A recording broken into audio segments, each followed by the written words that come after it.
तो we are going to have three equation rotational motion. Rotational motion की मतलब तीन इक्वेशंस होती हैं। फर्स्ट, हाँ, जो कि हमें यहां से मिली होती हैं, it they are the case of linear equation of motion, linear equation of motion, और they are rotational equation of motion. Linear equation है रोटेशनल इक्वेशन ऑफ मोशन। जैसे यहाँ पे v equal to u plus a t के बराबर होती है, ये वैल्यू आती है omega equal to omega not plus alpha t के बराबर। ये s equal to u t plus one upon to a t का स्क्वायर, ये बन जाती है theta equal to omega t plus one upon two alpha t का whole square. ये 2as b square minus u square, 2 alpha theta omega 2 का whole square minus omega 1 का whole square के बराबर वैल्यू हमें ऑब्टेन होती है। और हम चाहे तो इसे ओमेगा नॉट लिख दें, क्योंकि हमने ऊपर भी ओमेगा नॉट लिया है, ओमेगा नॉट। तो अब हम इन्हें वन बाई वन करके ड्राइव करेंगे, और दोनों को हम सिस्टमेटिकली ड्राइव करेंगे, जैसे कि हम पहले ड्राइव करते हुए चले आए हैं। पहली क्वेश्चन जो है हमारे पास, हमने लीनियर इक्वेशन में इसे कैसे ड्राइव किया था, हमने इसे लीनियर इक्वेशन में फर्स्ट क्वेश्चन इसे ड्राइव करेंगे, उसी फॉर्मेट को लेकर के इसे ड्राइव करेंगे, केवल नंबर, केवल फॉर्मेट सेम रहेगा, केवल ये साइन चेंज हो जाएंगे। तो हमारे पास जो वैल्यू थी first equation motion, first equation of motion जो थी v equals to u plus a t थी। इसके लिए हमने क्या किया, what we do for it, हमने लिया एक्सलेशन की वैल्यू हमारे पास होती है dv dt के बराबर होती है, dv dt के बराबर होती है। हमने dt को इधर ले गए, dv की वैल्यू हमारे पास हो गई a dt। Now integrating both the side, हमने दोनों साइड इंटीग्रेट किया, इंटीग्रेटिंग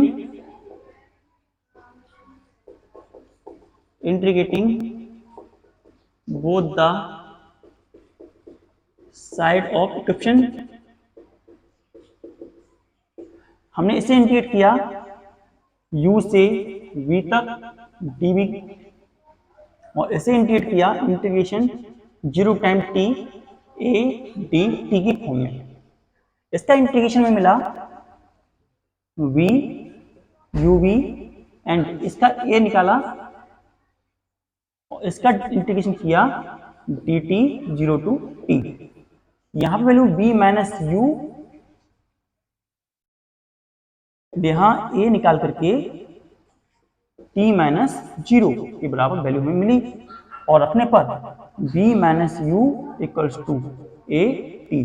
तो v की वैल्यू हमारे पास आ गई u प्लस ए टी। ये इक्वेशन थी हमारी फर्स्ट इक्वेशन ऑफ मोशन, हमने यहाँ पे इस तरीके से निकाली थी। नाउ अब हम निकालेंगे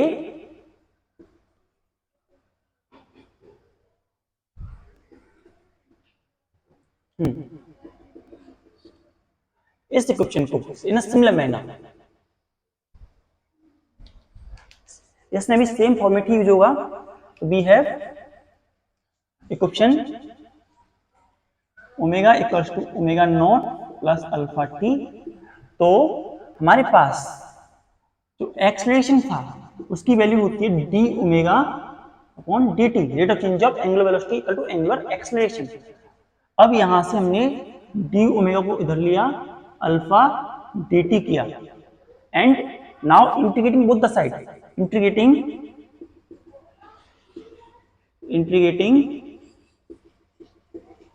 बोथ द साइड्स, दोनों साइड इंटीग्रेट करने पर ओमेगा नॉट से ओमेगा तक d omega, and integration 0 to time t alpha d T.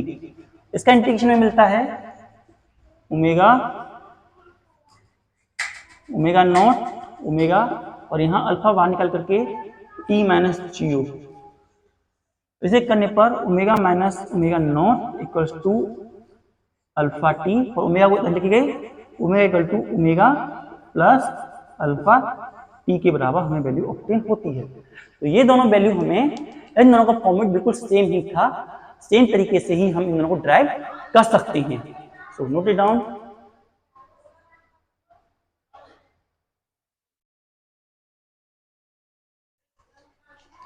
Now अब हम देखेंगे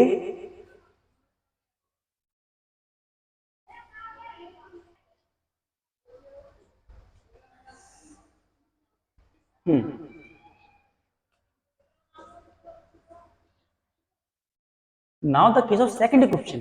अब हम इस इक्वेशन में देखेंगे और इसे सॉल्व करेंगे। तो हमारे पास second equation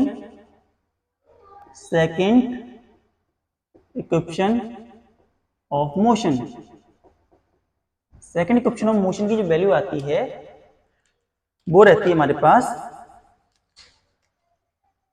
s equal to u t plus 1/2 a t का होल स्क्वायर, 1/2 ए टी का होल स्क्वायर। यहां पर हमारे पास जो वैल्यू निकल के आती है, तो वेलोसिटी की वैल्यू होती है v की जो वैल्यू होती है वो हमारे पास ds dt के बराबर होती है। ds dt के बराबर होती है, तो जो वेलोसिटी इसके बराबर होती है, तो हमारे पास ds की वैल्यू हमारे पास v dt के बराबर आती है। Now from first equation of motion हमारे पास v की वैल्यू जो थी u प्लस ए टी के बराबर है, तो v की वैल्यू हम यहां पर पुट कर देंगे d s equal to u plus a t and d t. अब ये वैल्यू आती है तो डी टी का मल्टीप्लाई अंदर कर देंगे, तो d s equals to u d t plus a t d t, ये वैल्यू हमारे पास निकल के आती है। Now integrating both the side, integrating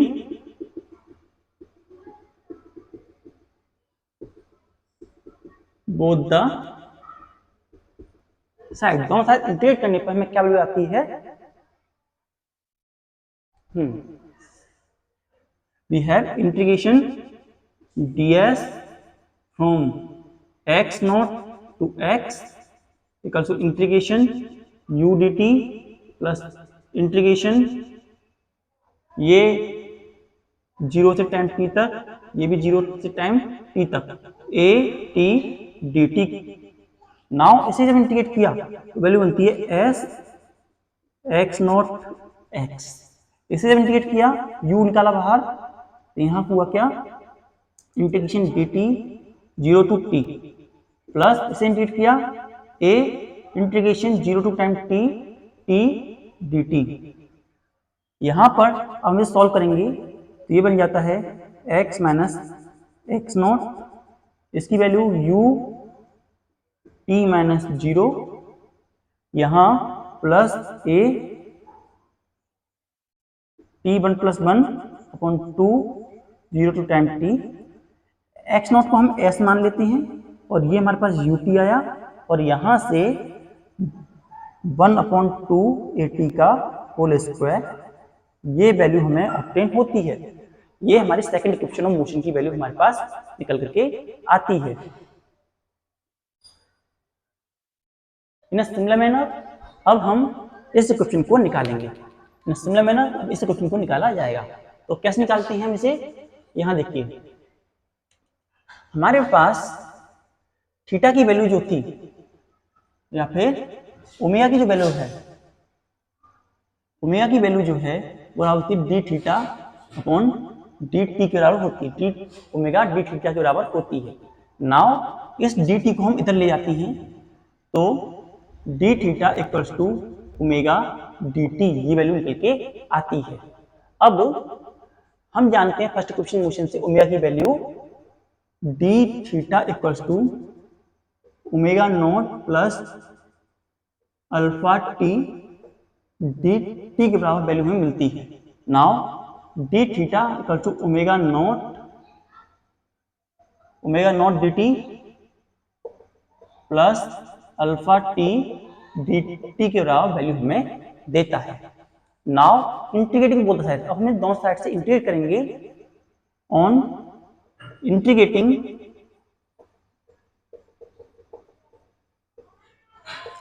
both the side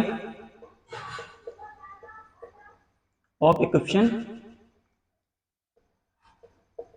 दोनों साइड ऑफ इक्वेशन से इंटीग्रेट करने पर इंटीग्रेशन θ1 टू θ2 डी थीटा बराबर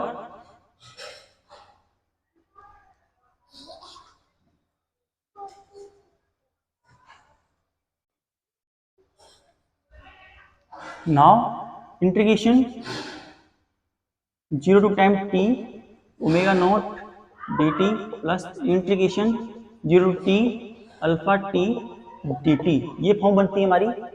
नाउ इंटीग्रेट करते हैं तो यहाँ वैल्यू आती है हमारी theta, theta 1 to theta 2 equals to, यहाँ ओमेगा को बाहर निकाला 0 t dt प्लस अल्फा को बाहर निकाला इंटीग्रेशन 0 t t dt, ये वैल्यू बन जाती है हमारी थीटा 2 माइनस थीटा 1, ये वैल्यू बनती है हमारी omega naught t 0 time t। Now यहाँ वैल्यू आती है alpha t 1 plus 1 upon 2 0 time t, तो ये हम इसको थीटा ही बोल देते हैं, और ये हमारे पास वैल्यू बनती है ओमेगा नॉट t माइनस 0, और यहाँ वैल्यू बनती है plus alpha t square upon 2 minus 0 का स्क्वायर अपॉन 2, और जब रखते हैं इसे तो थीटा की value omega naught t plus 1 upon 2 alpha t square, this is the second equation of rotational motion, जो कि हमें सेकंड इक्वेशन रोटेशनल मोशन देती है। इस प्रकार से हमें सेकंड इक्वेशन रोटेशनल मोशन भी ऑब्टेन हो गई। Note it down. Now for the third equation of motion, हम थर्ड इक्वेशन ऑफ मोशन में देखेंगे।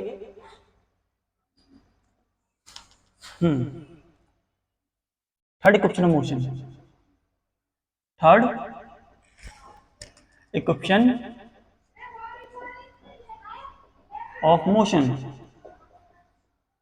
Third equation of motion case में हमारे पास जो वैल्यू है वो वैल्यू रहती है एक्सलेशन की, that is dv equals to dt, acceleration dv into dt रहती है। इसमें हम डिस्टेंस dx और dx का मल्टीप्लाई ऊपर नीचे कर देते हैं, तो क्या निकल के आती है हमारे पास, dx लिया है, ठीक है, यहां से x इसकी वैल्यू हमारे पास आती है dv dx into dx dt, हमने इन दोनों को टर्न कर दिया। हम जानते हैं dx अपॉन dt जो होता है वेलोसिटी होता है, it's equal to velocity v। Now x की वैल्यू हमारे पास हो जाती है b dv dx, ये वैल्यू निकल के आती है। नाउ इस dx को हम ले जाएंगे, a dx equal to b dv value हमारी बनी। Now integrating this equation both the side,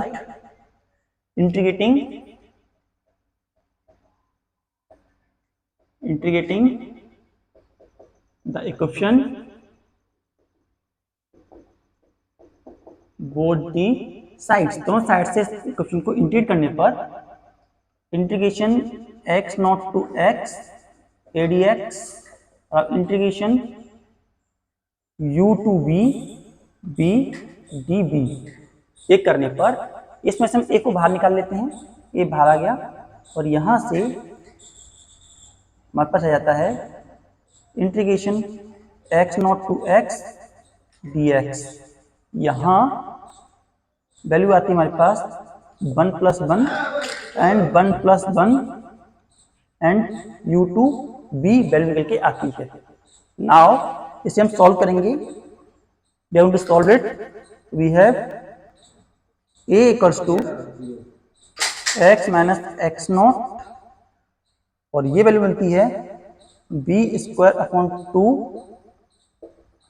u v के बराबर। नाउ इसे हम पूरा s मानते हैं, तो ये हमारे पास बन जाती है a s and b square upon 2 minus u square upon 2 common लेके ले जाते हैं, तो हमारे पास बनती है 2as equal to b square minus u square. It is third equation of motion we are going to be have. Now moving to in a similar manner third equation of motion, हमारे पास इसकी third equation of motion कैसे निकलेगी, तो इसके लिए हम वही करेंगे, अल्फा की वैल्यू जो है वो होती है डी ओमेगा डी टी। यहां पर हम डी थीटा ऊपर और डी थीटा नीचे मल्टीप्लाई करेंगे। तो अल्फा की वैल्यू हमारे पास, इसे ट्विस्ट करते हैं, d omega d theta into d theta upon d t, और d theta upon d t जो होता है ओमेगा के बराबर होता है, it become equal to omega. तो यहाँ पर हम ओमेगा लिख सकते हैं, तो अल्फा की ओमेगा डी थीटा को ले जाती हैं, तो alpha d theta omega d omega के बराबर वैल्यू हमारे पास निकल करके आती है। Now integrating both the side, integrating both the side of equation, हमारे पास क्या निकल के आती है, इंटीग्रेशन थीटा 1 से थीटा 2 तक alpha d theta integration omega naught to omega omega d omega, इसके बराबर वैल्यू निकल के आती है। यहां से अल्फा बाहर निकाला और theta 1 to theta 2 d theta, यहाँ ये वैल्यू बनती है हमारी omega 1 plus 1 upon 1 plus 1 omega not upon omega. ये alpha equals to theta 2 minus theta 1, और यहाँ omega 2 upon 2 and omega omega not के बराबर बनती है। लेट मी इरेज इट, ऐसे इरेज कर देते हैं यहाँ से।